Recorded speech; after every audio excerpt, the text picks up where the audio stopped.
స్మగ్లర్లు కొన్ని ఆనవాళ్ళు వదిలేస్తుంటారు. ఆనవాళ్ళు అంటే వాళ్ళు కావాలని వదలటం కాదు, వాళ్ళు వండుకుంటారు అన్నము, లేకపోతే వాళ్ళు సిగరెట్లు పడేస్తారు. ఇదంతా ట్రాక్ చేసుకుంటూ వెళ్ళాలి. లైవ్గా పోలీస్ యాక్షన్ను చూసాం. లైవ్గా స్మగ్లర్లు పట్టుకునేది, వాళ్ళు ఫైర్ చేసి ఏం చేస్తారు, చాలామందికి వుడ్ పారేసి పారిపోతారు. అంటే ఈ వుడ్ కట్టర్స్. అవును. కొన్నిసార్లు వాళ్ళు ఎక్కువ నెంబర్ ఉంటే చాలా ఇన్సిడెంట్స్ అయినాయి. ఓకే.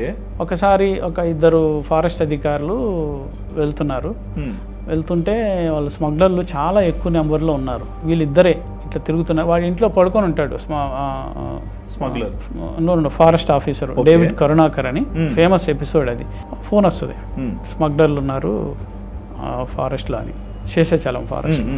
ఈయన ఇంకొక ఆఫీసర్ని పట్టుకొని వెళ్ళిపోతాడు జీప్లో. అక్కడ 20 మంది స్మగ్లర్లు ఉంటారు, 20 ఇంకా ఎక్కువ మంది. వీళ్ళందరూ వీళ్ళ మీద రాళ్లతో దాడి చేస్తారు. ఓకే. దాడి చేస్తే ఒకళ్ళేమో పడిపోయి దాంట్లో ఉంటారు. ఇంకొక డ్రైవరు వీళ్ళు కిందకు వచ్చి మళ్ళా తిరుపతికి వచ్చి ఇన్ఫామ్ చేస్తారు, ఇట్లా పడిపోయాడు, అటాక్ అయిందని. పోలీసులు గుంపుగా వెళ్తారు. వెళ్ళినప్పుడు చూస్తే అక్కడ మళ్ళా అటాక్ అవుతుంది.